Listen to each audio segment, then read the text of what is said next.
Hutan sangat penting bagi lingkungan sekitarnya. Hutan menyimpan potensi kayu dan merupakan sumber karbon yang penting. Hutan memperbaiki lingkungan melalui udara segar, menyediakan air, dan merupakan rumah bagi satwa. Ironis, hutan penelitian rantau yang dulu luasnya 1.500 hektar, kian lama semakin menyusut, hingga kini hanya tersisa 180 hektar saja.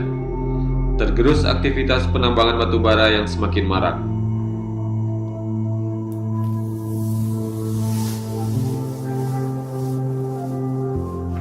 Di sungai rusak, jangan pun mau minum. Nah, mau mandi pun enggak bisa. Soalnya kalau mandi di situ mesti gatal, Mas. Di sungai itu. Kan hutannya habis, kayu-kayu enggak ada. Jadi mata air itu sumber itu kan dari kayu. Kebanyakan gitu. Soalnya saya sendiri kan saya pernah menebang kayu. Kok keluar airnya? Nah, saya percaya dari situ.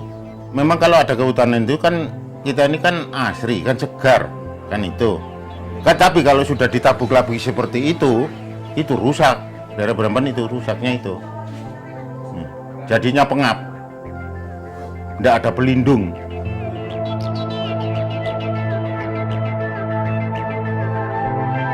What about the forests?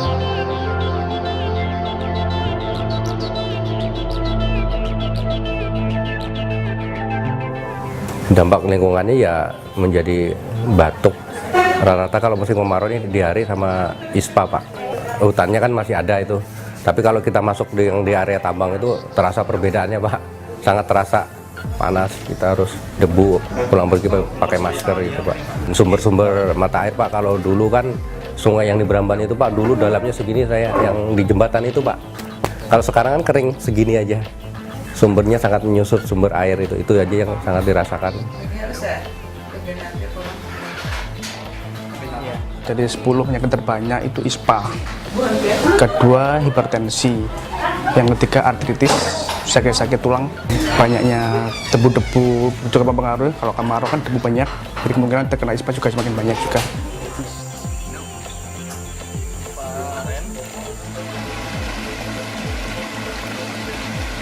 Dengan adanya hutan-hutan yang ada di sini memang memberikan dampak yang baik untuk kualitas hidup masyarakat di Desa Beramban. Beberapa aliran sungai yang teraliri oleh limbah dari batu bara. Memang di Beramban ada beberapa RT yang memang ada kesulitan untuk air bersih, dan itu pun biasanya kalau memang kemarau panjang seperti ini, ngambilnya bahkan sampai ke hutan penelitian itu, Pak, untuk ambil airnya. Suhu yang ada di Beramban ini dengan adanya tambang di sekelilingnya mulai berakin bertambah panas.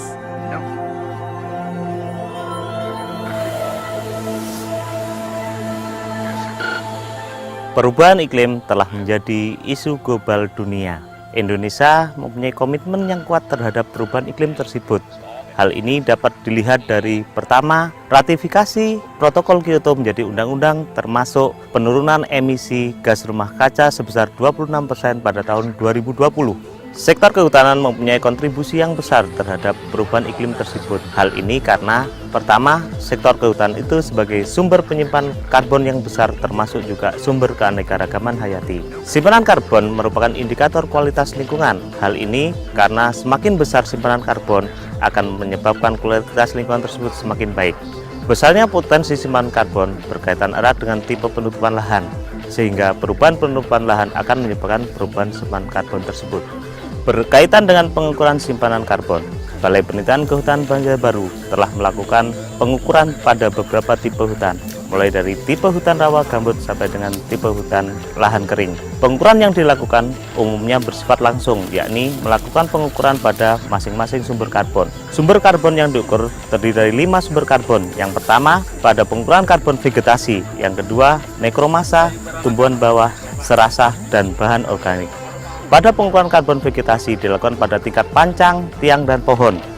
Pada nekromasa, pada kayu mati dan pohon mati.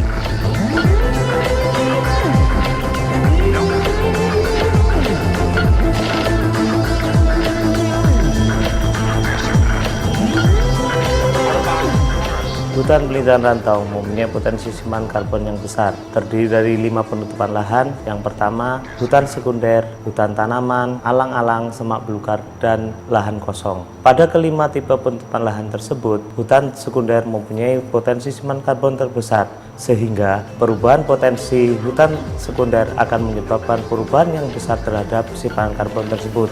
Sebagai contoh, perubahan hutan sekunder menjadi alang-alang menyebabkan pengurangan potensi simpanan karbon sebesar 30%. Secara keseluruhan, pada hutan penelitian rantau menyimpan simpanan karbon sebesar lebih dari 50.000 ton karbon, atau dengan kata lain mampu menyerap emisi CO2 sebesar 197.000 ton CO2.